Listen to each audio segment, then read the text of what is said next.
काइतो एक चमकदार आंखों वाला लड़का था जो हरी भरी पहाड़ियों और चमकती नदियों के बीच बसे एक छोटे से खूबसूरत गांव में रहता था। गांव प्रकृति के सबसे अच्छे रंगों का एक कैनवास था जिसमें हरे घास के मैदान पर पेंट के छींटों की तरह घर बिखरे हुए थे। बच्चे नीले आसमान के नीचे खुले मैदानों में खेलते थे। उनकी हंसी पक्षियों के चहचहाने के साथ मिल जाती थी। काइतो अपने साहसिक स्वभाव के लिए जाना जाता था।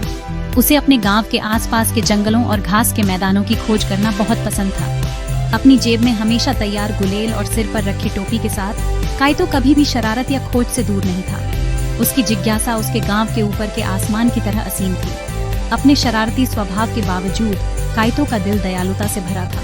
वह हमेशा मदद के लिए सबसे पहले आगे आता था, चाहे वह कीचड़ में फंसी गाड़ी को खींचना हो या खोया हुआ पालतू जानवर ढूंढना हो। उसके न्याय और निष्पक्षता की भावना ने उसे गांव के युवा और बूढ़े दोनों के बीच एक प्रिय व्यक्ति बना दिया। एक बरसात की दोपहर, जब काइतो जंगल में एक विशेष रूप से साहसिक यात्रा से लौट रहा था, उसने एक झाड़ी से एक धीमी सी चीं चीं सुनी। उत्सुक होकर वह पास गया और एक छोटा पक्षी पाया जिसका पंख एक अजीब कोण पर मुड़ा हुआ था। यह एक दुर्लभ दृश्य था। पक्षी के पंख ऐसे रंगों से झिलमिला रहे थे जो काइतो ने पहले कभी नहीं देखे थे। बिना कुछ सोचे समझे काइतो ने धीरे से पक्षी को उठाया और उसे घर ले आया। उसने पत्तों का एक नरम बिस्तर बनाया और पक्षी के लिए थोड़ा पानी और अनाज लाया। उसने अपनी पसंदीदा कहानी के बहादुर नायक के नाम पर पक्षी का नाम अकीरा रखा। रात हो गई क्योंकि काइतो अकीरा पर नजर रखता रहा, उम्मीद करता रहा कि पक्षी ठीक हो जाएगा और एक बार फिर गाएगा। जैसे जैसे दिन बीतते गए, काइतो की सावधानी पूर्वक देखभाल के तहत अकीरा का स्वास्थ्य बेहतर होता गया। ऐसा लग रहा था कि लड़के का कोमल स्पर्श और कोमल शब्द अद्भुत काम कर रहे हैं। जल्द ही अकीरा ने अपने पंखों को एक कमजोर फिर भी उम्मीद भरी उड़ान के प्रयास में फड़फड़ाया। काइतो ने अकीरा की प्रगति को देखकर खुशी का अनुभव किया। उसका दिल अपने नए दोस्त के लिए गर्व और स्नेह से भर गया। जब अकीरा ने आखिरकार गाया तो प्रभाव जादुई था। पक्षी की आवाज न केवल मधुर थी, यह मंत्रमुग्ध कर देने वाली थी। जैसे ही अकीरा की धुनें गांव में तैरती रहीं, कुछ अद्भुत होने लगा। आमतौर पर भौहें चढ़ाने वाले चेहरे मुस्कान में बदल गए और जो पड़ोसी शायद ही कभी बोलते थे, वे मिलनसार होकर बातें करने लगे। जो बच्चे खेलों को लेकर झगड़ रहे थे, वे सुनने के लिए एक साथ आ गए, उनके विवाद भूल गए। बुजुर्ग अपने घरों के बाहर बैठे थे, उनकी आंखें खुशी से झिलमिला रही थीं, क्योंकि संगीत युवावस्था की यादें वापस ला रहा था। ऐसा लग रहा था जैसे अकीरा के गीतों में घाव भरने, दिलों को जोड़ने और कठोर शब्दों को नरम करने की शक्ति है। काइतो विस्मय में देखता रहा क्योंकि उसका गांव हर दिन बदलता गया। जब अकीरा गाता था, खुशी साफ झलक रही थी, पूरे गांव में धूप की तरह फैल रही थी।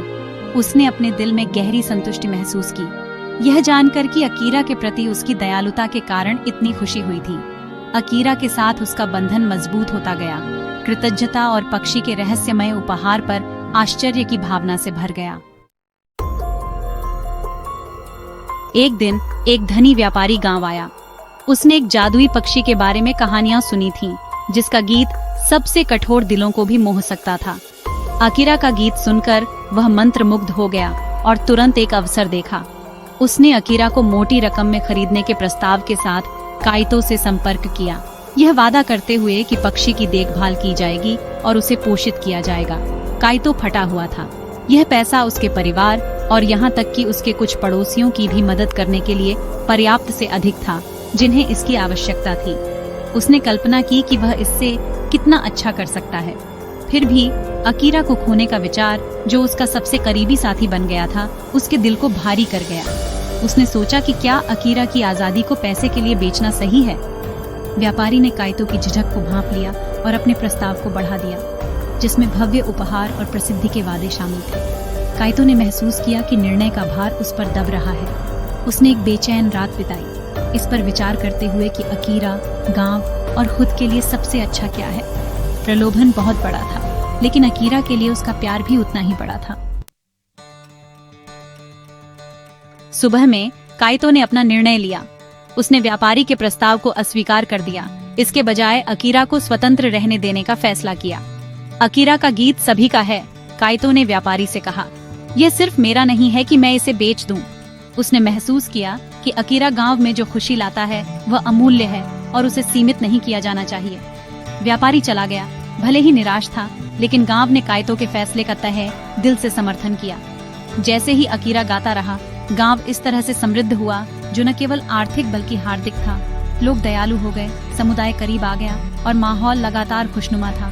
काइतो जानता था कि उसने सही फैसला लिया है। उसने देखा कि अकीरा आकाश में चढ़ गया, स्वतंत्र और हर्षित। उसका दिल भर आया था, यह जानकर कि उसने व्यक्तिगत लाभ से अधिक खुशी और स्वतंत्रता को प्राथमिकता दी थी। गांव ने उसे निस्वार्थता का मूल्य सिखाया था और उसने अपनी पसंद से इसकी विरासत में इजाफा किया था। अकीरा के साथ काइतो की कहानी हमें खुशी साझा करने के गहन प्रभाव और निस्वार्थ कार्यों की सुंदरता की याद दिलाती है। यह हमें सिखाता है कि सच्ची खुशी दूसरों को खुश देखने से आती है और कुछ खजाने का मूल्य तभी बढ़ता है जब उन्हें साझा किया जाता है। काइतो और अकीरा की कहानी दयालुता की शक्ति और उदार हृदय के जादू का प्रमाण है। अकीरा को जाने देकर काइतो ने न केवल एक पक्षी को बचाया, उसने अपने गांव को शुद्ध आनंद के स्रोत को खोने से बचाया।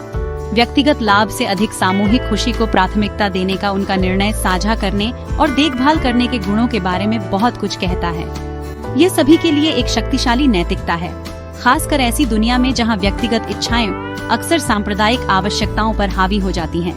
अंत में काइतो और अकीरा की कहानी आशा की किरण और उदारता का पाठ है। यह हमें खुशियां फैलाने, स्वतंत्रता को संजोने और हमेशा अधिक अच्छे के बारे में सोचने के लिए प्रोत्साहित करता है। ऐसी दुनिया में जो अक्सर आध्यात्मिक धन से अधिक भौतिक को महत्व देती है, उनकी कहानी इस बात की याद दिलाती है कि वास्तव में हमारे जीवन को क्या समृद्ध करता है।